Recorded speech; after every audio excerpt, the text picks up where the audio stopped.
Hey guys, welcome back to the channel. Hope you're all doing well.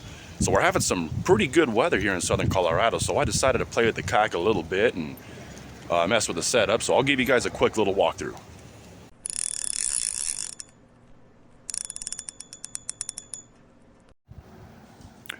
Alrighty guys, well for those of you who are new to my channel, this here is the Hoodoo Voyager 100P.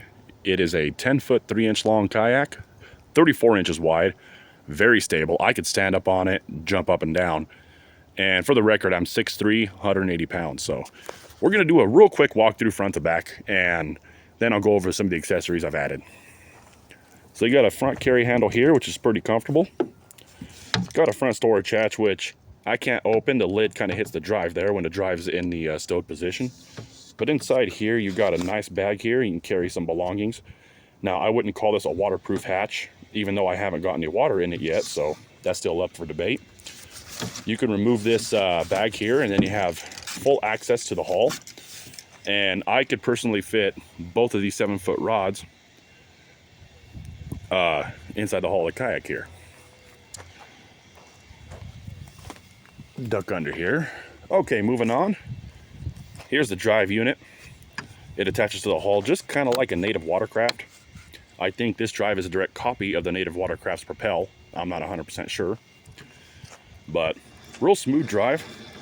When I first got the kayak, it was a little bit stiffer. I mean, nothing crazy, but after having it out a few times, maybe, I don't know, 4 to 6 miles of pedaling on it, it's broken in real nice. So far, the drive's holding up good. You got a bunch of mats throughout the hull or the floor of the kayak here, which makes it comfortable to stand on. And in case you drop something down, it won't be like a drum effect and scare the fish. You got a couple of sacrificial plates, guys, one on each side, and they are already pre-drilled to accept these Scotty bases or the Rail Blaza bases. And here we got a couple of gear tracks. It's about a foot long, I'd say, 12-inch gear tracks.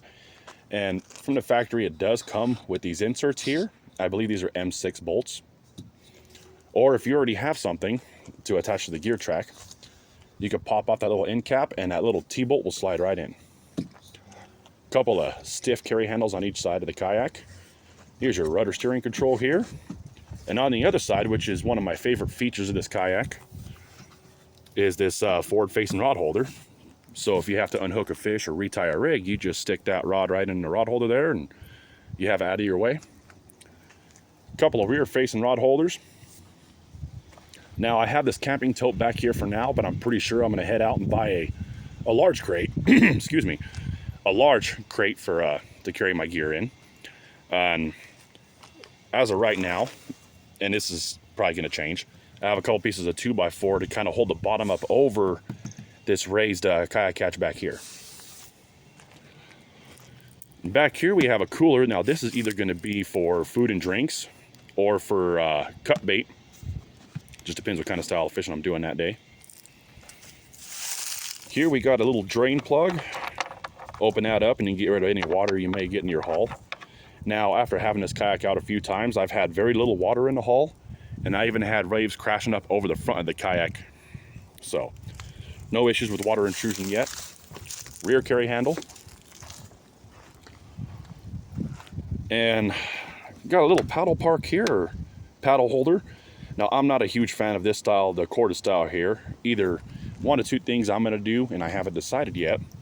Either I'm going to get a clip-in style one that I can clip the kayak paddle here, or I'm gonna get probably a 4-piece paddle that you could break down real small, and I'm going to store it in the hull of the kayak here. All right, well, that's pretty much the quick walk around. Let's go over some of the stuff I've added. Now, I've added these Scotty bases here, and like I said a second ago, these bolt straight to these sacrificial plates. Now, when I first had the kayak out, I did not have these arms here, so when I was pedaling, my feet would always hit the rods, so it kind of rendered these rods useless. So I've added these little extending arms here, and now I have plenty of clearance. I believe these are 5 or 6 inch extending arms. And it gives me plenty of clearance. So I went on Amazon and ordered this Garmin Striker 4. I believe it's 130, 140 bucks. Well worth the money. Now, I'm not going to go too in depth at this fish finder. If you want to know more about it, there's plenty of videos on YouTube.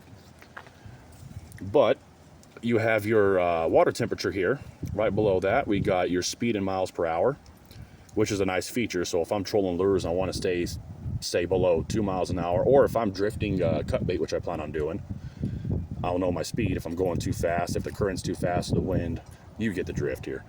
Right below that, your voltage, so you can keep an eye on your fish finder battery, and the time.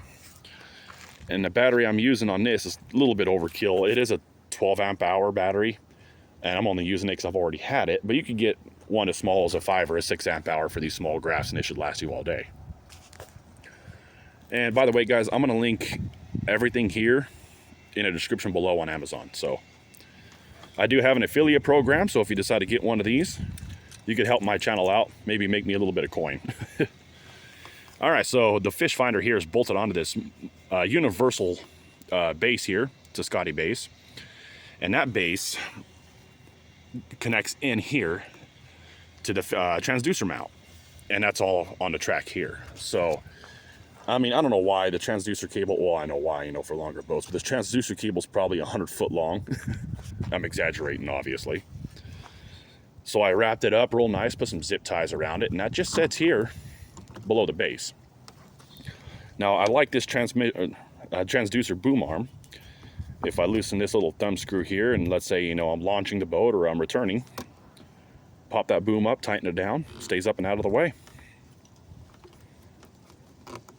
So, yeah, guys, I mean, that's just pretty much a basic quick walkthrough of the stuff I've added so far. Now, if you guys have any ideas, I'd love to hear them in the comments. One more idea I have, folks, is I'm going to create my own Boondocks landing gear.